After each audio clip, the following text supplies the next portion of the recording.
Mas o que importa é que praticamente todos os navegadores atuais, aí, os mais utilizados, eles dão suportes, tá? E aí a gente consegue utilizar esse carinha aqui, né, a Fetch API, para fazer as requests, né, fazer chamadas, tá, para os nossos backends, para as nossas APIs, beleza? E aí, como é que a gente vai usar esse cara? A gente vai basicamente fazer o seguinte, é óbvio que agora não vai funcionar porque, né, a gente não subiu, não criou nenhuma API ainda, então não vai estar funcionando. Mas a gente já vai deixar, né, o caminho todo preparado aqui para que depois a gente apenas, né, depois que a gente criar as APIs ali, desde que as APIs estejam sendo executadas, a nossa parte web já vai estar completa, já vai estar funcional também, certo? E aí, como é que a gente utiliza então, né? Eu vou criar uma constante aqui, tá? Chamada de response, beleza? E eu vou chamar o nosso fetch, tá? Então, apenas chamando aqui, ó, fetch, tá? Ele já vai identificar. Então, da mesma forma como a gente utiliza o document API, né, do JavaScript, que é esse carinha aqui, a gente consegue usar da mesma forma o fetch também, sem precisar importar nada, né? Sem precisar adicionar nada na nossa aplicação. Obviamente, né, em aplicações mais completas, né, utilizando o JavaScript e talvez até frameworks, né, do JavaScript para a web, a gente poderia utilizar outras bibliotecas, né, podia utilizar bibliotecas de terceiros para fazer essas chamadas também, tem várias aí conhecidas, mas como a gente está, né, utilizando JavaScript puro aqui, não estamos adicionando nenhuma biblioteca ao projeto, exceto a questão do Bootstrap, né, mas fora isso a gente não vai estar adicionando mais nada. Então vamos utilizar o Fetch API que o JavaScript já tem disponível aqui para gente, beleza? E aí nesse caso, né, chamando o fetch, a gente consegue abrir os parênteses, tá? Então, entre parênteses a gente passa basicamente a URL da API que a gente vai buscar, né? Então, por exemplo, a gente poderia bater aqui, ó, em http dois pontos, opa, deixa eu botar entre aspas, né? Que eu preciso passar uma string aqui para essa URL. E aí eu colocaria, por exemplo, http dois pontos barra barra localhost, né, que é as APIs a gente vai estar rodando na nossa máquina local, então por enquanto eu vou deixar como localhost, tá? E aí dois pontos aqui, eu preciso botar uma porta que vai ser a porta que o nosso serviço, a nossa API vai estar rodando, né? A gente vai falar sobre isso mais também futuramente, tá? Então não precisa. Caso você não conheça muito sobre essa questão de localhost, porta, né, tá vendo tudo pela primeira vez, não tem problema, a gente vai abordar sobre isso também mais para frente, tá? Mas basicamente a porta, né, só falando por cima, seria o destino, né, onde que a minha API vai estar rodando, né, vai estar escutando ali as requisições, né, as chamadas que a gente vai fazer para elas. E aí, por exemplo, né, então falando da API do Node, eu poderia executar a nossa API do Node então na porta 3000, certo? E aí por isso, né, você já vai ver a referência de que a gente está utilizando, né? Por isso a gente está utilizando aí o ID, né, das nossas tags P lá como 3000, tá? Por quê? Porque nesse caso aqui o Node, né, o 3000, eu vou estar basicamente relacionando com a porta que o nosso API Node vai estar utilizando. Então, por exemplo, depois, né, quando eu for fazer a API com o Dino, eu iria utilizar no Dino para ele ficar ouvindo, né, a porta 3001, beleza? E assim sucessivamente, até porque a gente não consegue ter duas aplicações, dois programas distintos ouvindo, né, usando a mesma porta, beleza? A gente precisa ter cada um com a sua respectiva porta, né, portas diferentes. Então, por isso, né, inclusive também que a gente já colocou os IDs ali sendo relacionados com as portas, tá? E aí com isso, basicamente, né, fazendo dessa forma aqui, a gente já estaria, caso, né, já estivéssemos com a API rodando, a gente já estaria batendo na nossa API em Node, tá? Nesse caso, a gente estivesse rodando a nossa API em Node na porta 3000 também. Porém, o fetch ele tem um detalhe, tá? Para que a gente consiga acessar a informação que a nossa API está retornando, que o nosso backend está retornando, não basta apenas isso, né? Aqui com o response eu não conseguiria acessar diretamente. O que eu preciso fazer? Eu preciso vir aqui, vou colocar, por exemplo, o nome aqui dessa constante de JSON, tá? Pode ser, ou result, enfim, a gente pode dar um nome que achar melhor. E aí eu precisaria pegar o meu response, certo? E chamar aqui o ponto, aliás, na verdade tem primeiro um detalhe, né? Aqui, esse fetch, como ele é uma chamada externa da nossa aplicação, eu preciso colocar uma palavrinha também reservada aqui do JavaScript, que é o await, tá? E eu não vou entrar tanto nisso agora, porque a gente vai ver isso mais para frente, principalmente falando de TypeScript e também da parte back-end, tá? Mas apenas entenda como uma palavrinha reservada do JavaScript que eu estou dizendo, né, para o JavaScript que eu preciso que ele espere o retorno dessa chamada que ele está fazendo para o nosso back-end para daí seguir para a próxima linha, tá? Apenas entenda isso por enquanto. E aí, agora sim, eu consigo vir aqui no meu response e colocar response.json, por exemplo, tá? Que é basicamente a modificação que eu estou fazendo na minha resposta, né? Então, eu estou chamando a minha API, estou pegando, né, o retorno que a minha API tá me dando e estou convertendo ela para JSON, para daí sim conseguir ter acesso, né, ao valor que de fato a minha API retornou.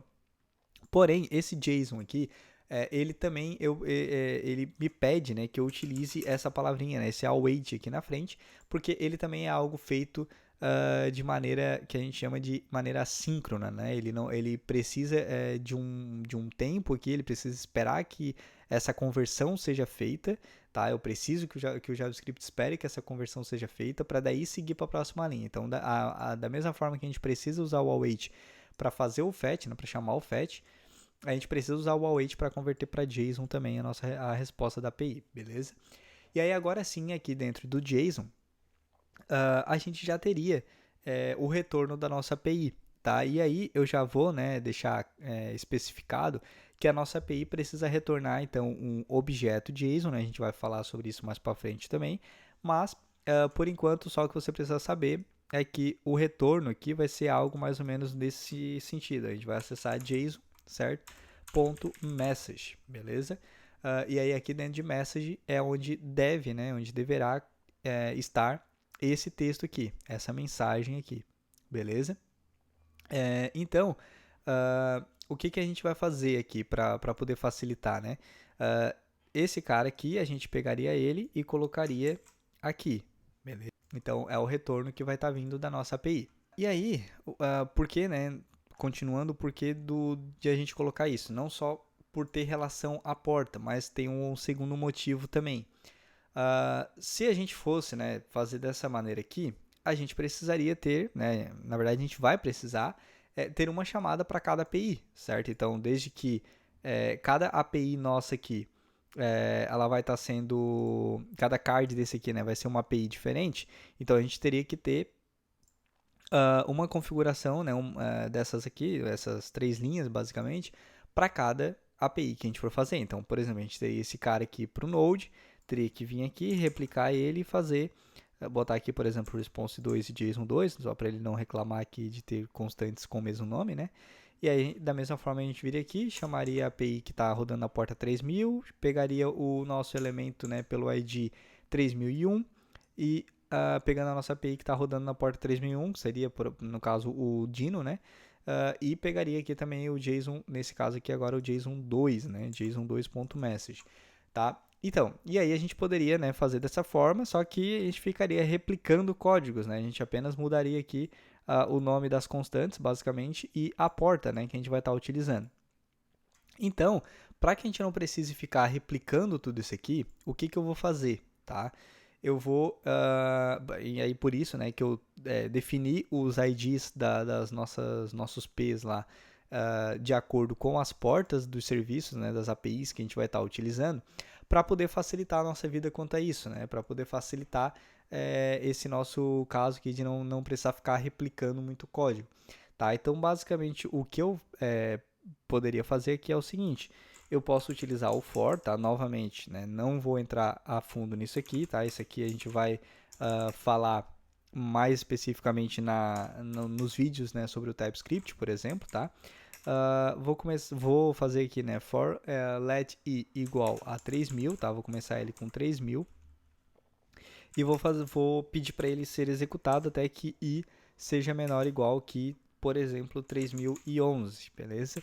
E vou fazer o incremento dele aqui, né, i++, mas novamente não precisa se ater muito a isso aqui, que a gente vai falar sobre isso mais para frente também tranquilamente, beleza?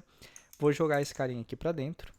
Isso aqui eu vou apagar, certo? E aí, o que eu vou fazer? Agora, a gente tem basicamente um loopzinho aqui, né? Que a gente vai executar, executar ele várias vezes, transformando o nosso i, né, de 3000 até 3011, beleza? Então, esse número aqui a gente pode usar, por exemplo, aqui para a nossa porta, tá? Para fazer isso aqui no JavaScript, eu preciso transformar essa nossa aspa em crase, beleza? Para usar o que a gente chama de template literals, né?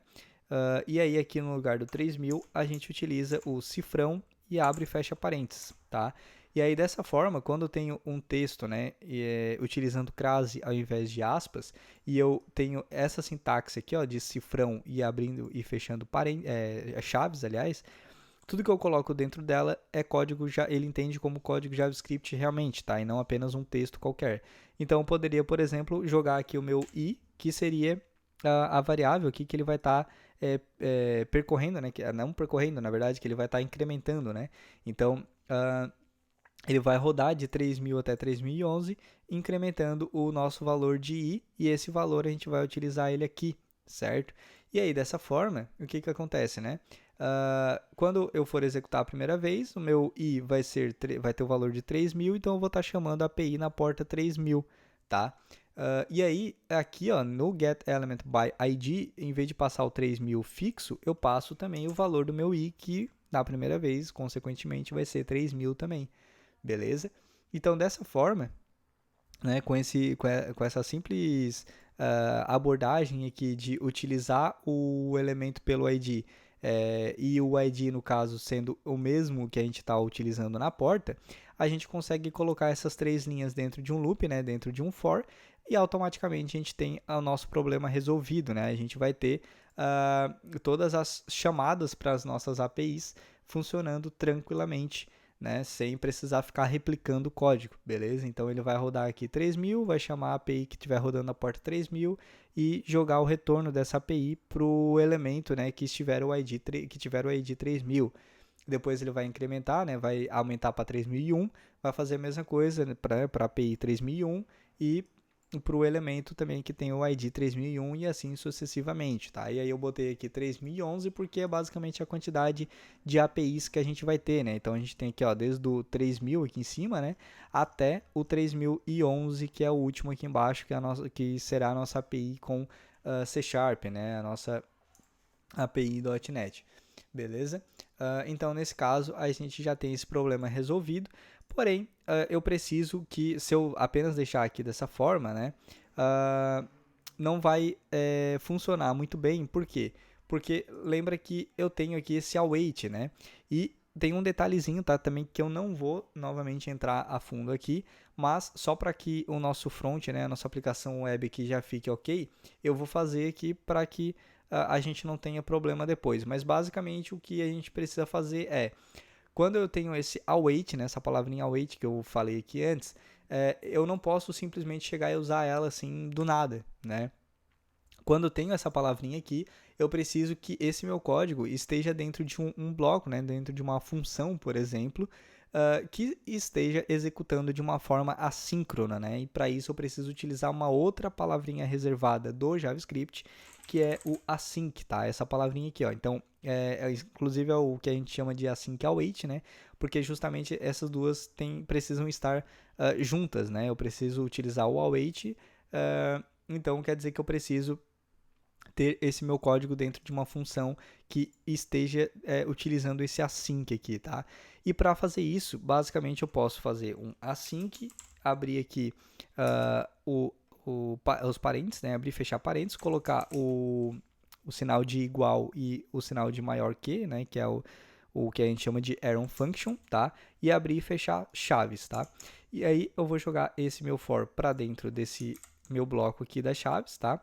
E aí agora eu tenho uma arrow function, né, que novamente a gente vai falar mais sobre isso depois, mas eu tenho uma arrow function, né, uma função assíncrona, né, uma função utilizando o async, e aí o meu await poderá agora ser executado tranquilamente.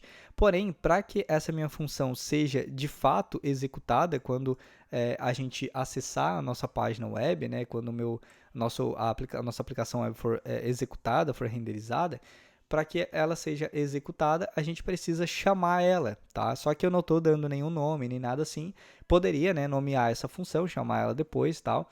Mas para né, diminuir linhas de códigos também, a gente pode aqui no JavaScript simplesmente fazer o seguinte: eu coloco tudo isso aqui, né, vou selecionar todo esse meu bloco de código, vou colocar aqui parênteses por volta, beleza? Então eu coloquei um parênteses aqui em cima e um aqui no final, tá? E aí agora tudo isso aqui está dentro desse meu parênteses aqui, né? Então tem uma função assíncrona dentro desse meu parênteses.